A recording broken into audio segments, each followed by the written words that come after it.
என் அன்பு குழந்தையே, உனக்கான நல்ல விஷயங்களை செய்து கொடுப்பதற்காகவே உன் தாயானவள் இன்று உன்னை தேடி வந்திருக்கின்றேன். என் தங்க குழந்தையே, இன்று உன் அம்மா உனக்கு ஒரு முக்கியமான செய்தியைத்தான் சொல்வதற்காக வந்திருக்கின்றேன். உன் வீட்டில் இரவு நேரத்தில் நடக்கும் ஒரு விஷயத்தை உன்னிடத்தில் சொல்வதற்காக வந்திருக்கின்றேன்.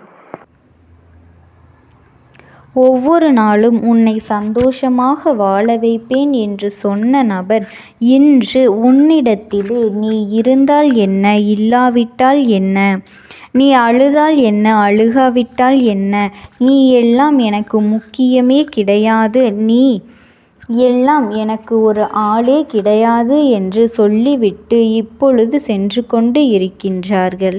என் தங்க குழந்தையே, அவர்கள் அப்பட்டமாக உன்னை ஏமாற்றுகின்றார்கள் என்பதனை நீ புரிந்து கொள்ள வேண்டும்.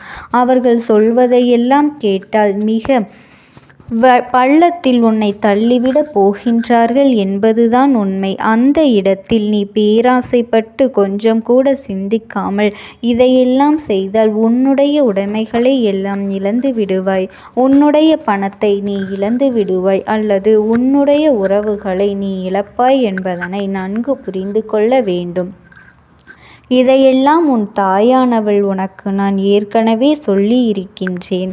என் தங்க குழந்தையே, இதை நீ பயப்பட வேண்டும் என்பதற்காகவோ, நீ கஷ்டப்பட வேண்டும் என்பதற்காகவோ உன்னிடத்தில் நான் சொல்லவில்லை. இப்படிப்பட்ட செயல்களை செய்யக்கூடிய மனிதர்கள் எல்லாம் இந்த உலகத்தில் வாழ்ந்து கொண்டுதான் இருக்கின்றார்கள். நல்லவர்களும் இருக்கின்றார்கள், அதை போல கெடுதல் செய்பவர்களும் இருக்கின்றார்கள்.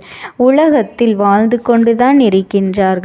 நாம் எப்பொழுதும் பேராசைக்கு இடம் கொடுக்க கூடாது. அப்படி கொடுத்தால்தான் நம் வாழ்க்கை தலைகீழாக மாறிவிடுகின்றது என்பதனை புரிந்து கொள்.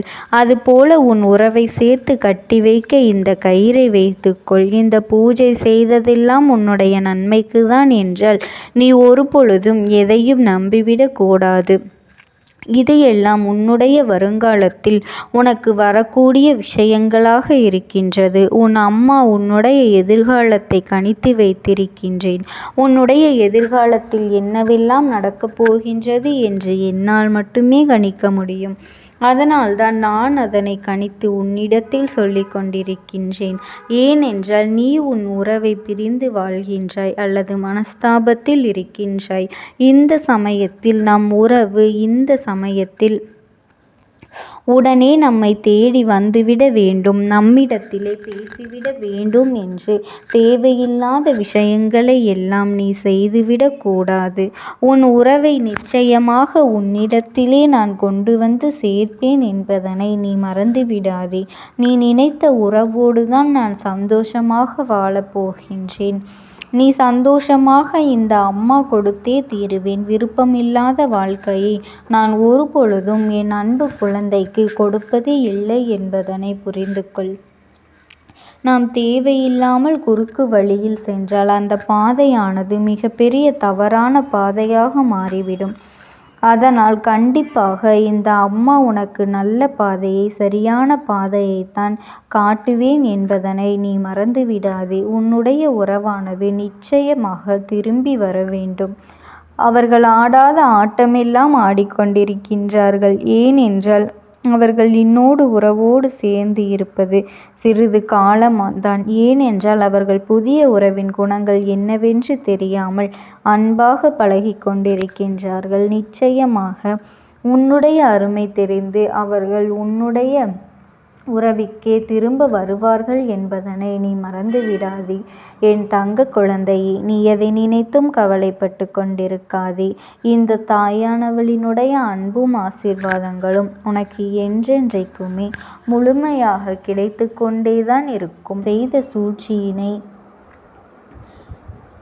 தடுப்பதற்கு நான் நன்கு அறிவேன். உன் உடலில் இருந்து கொண்டு உன்னிடமே எல்லா பலன்களையும் பெற்றுக்கொண்டு நீ அவர்களையும் எத்தனையோ உதவிகளை செய்தாய். அதையெல்லாம் இப்பொழுது மறந்துவிட்டு அவர்களினுடைய காரியத்தில் கண்ணாக இருப்பதோடு மட்டுமல்லாமல் உன்னையும் தாழ்த்திவிட வேண்டும் என்று நினைத்து விட்டார்கள். வாழ்க்கையில் இனி உன்னை முன்னேற விடக்கூடாது என்ற மனநிலையில் அவர்கள் நாள்தோறும் ஏதோ ஒரு செயலை செய்து கொண்டுதான் இருக்கின்றார்கள். இது போன்ற எண்ணங்கள் கொண்ட மனிதர்களின் வாழ்க்கை அவர்களையே அழித்துவிடும் என்பதனை எல்லாம் அறியாமல்தான் அவர்கள் மற்றவர்களுக்கு தீயதை செய்து கொண்டிருக்கின்றார்கள். நீ அவருக்கு உதவி செய்தாலும் அவர்களிடமிருந்து உதவியை பெற்றிருக்கின்றாய். அந்த உதவியை நீ காலம் முழுவதும் மறந்துவிடக் கூடாது என்றுதான் நீ எப்பொழுதும் கூட அவருக்கு உதவிகளை செய்து கொண்டு இருக்கின்றாய். ஆனால் அவர்களோ இன்று நீ வாழக்கூடாது என்று நினைக்கின்றார்கள். மனிதர்களின் மனநிலை நிச்சயமாக ஒவ்வொரு நாளும் ஒவ்வொரு சூழ்நிலையிலும் மாறிக்கொண்டே இருக்கும். அது மட்டுமல்ல, அவர்களினுடைய செயல்களிலும் மாற்றம் இருக்கும் என்பதனை நீ உணர்ந்து கொள்ள வேண்டும். நாளை உனக்கு இது எல்லாம் நல்லபடியாக மாறிவிடும் என்றுதான் நான் உன்னிடத்திலே வாக்குறுதியினை கொடுக்கின்றேன். என் அன்பு குழந்தையே, ஒவ்வொரு நாளும் ஒவ்வொரு விதமான பிரச்சனைகளை யார் எப்பொழுது எங்கிருந்து நமக்கு வந்து கொடுப்பார்கள் என்கின்ற மன சங்கடத்திலேயே எப்பொழுதும் நீ இருந்து கொண்டிருக்கின்றாய். யாரேனும் நாம் செய்யாத தவறுக்காக நம்மீது பழி சொல்லி விடுவார்களோ என்ற பயமும் இப்பொழுது உனக்குள் அதிகரித்து விட்டது என்றால் நீ தினம் தினம் சந்திக்கின்ற பிரச்சனைகள் அத்தனை பெரியதாக இருந்து கொண்டிருக்கின்றது அல்லவா? உன் வாழ்க்கையில் வந்துவிட்ட பிறகு நீ அதற்கான பதில் உனக்கு நிச்சயமாக கிடைக்கப் போகின்றது. அது என்ன தெரியுமா? இன்று இவர்கள் உனக்கு இது போன்ற தீய செயல்களை செய்திருக்கின்றார்கள் அல்லவா? அவர்கள் பின்னால் இருந்து கொண்டு இது போன்ற செயல்களை அவர்கள் செய்ய ஒருவருக்கு துணை நின்று கொண்டிருக்கின்றார். அதையெல்லாம் அறியாமல்தான் இவர்கள் உன்னை தாழ்த்தி விடலாம், உன்னை அடிமையாக்கி விடலாம், மீண்டும் எழுந்து விடாதபடிக்கு செய்துவிடலாம் என்று திட்டங்களை தீட்டிக் கொண்டு இருக்கின்றார்கள். யாருக்கும் கிடைக்காத ஒரு பாக்கியம் உனக்கு கிடைத்திருக்கின்றது என்பதனை அவர்கள் இதுவரை உணரவில்லை. உன் வாழ்க்கையில் இந்த நான் இருக்கின்றேன், உன் வாழ்க்கையில் இதை கவனித்து கொண்டிருக்கின்றேன் என்பதனை பற்றியெல்லாம் அவர்கள் இன்னும் தெரியாமல் இருக்கின்றார்கள். என்னுடைய குழந்தைகளுக்கு ஏதேனும் ஒரு தீங்கினை செய்தால் அதற்கு என்ன தண்டனை கிடைக்கும் என்பதனை எல்லாம் அறியாமல்தான் அவர்கள் இன்னமும் உனக்கு ஏதாவது ஒரு வகையில் இடைஞ்சல்களை ஏற்படுத்தி கொண்டே இருக்கின்றார்கள்.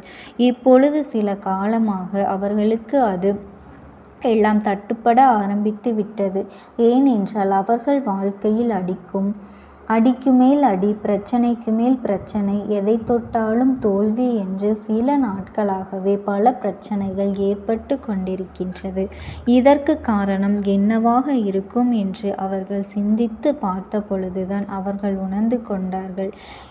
இந்த தாயானவள் நமக்கு இருப்பதுதான் இத்தனைக்கும் காரணம். உன்னை சீண்டியவர்களின் வாழ்க்கையில் அவ்வளவு எளிதாக நல்ல விஷயங்கள் எல்லாம் நடந்தேறி விடாது. நான் யாரையும் அவ்வளவு எளிதாக தண்டித்து விடமாட்டேன். ஆனால் அவர்களுக்கு முன்பு போல இருந்த நிம்மதி இருக்காத அவர்கள் திருந்துவதற்கு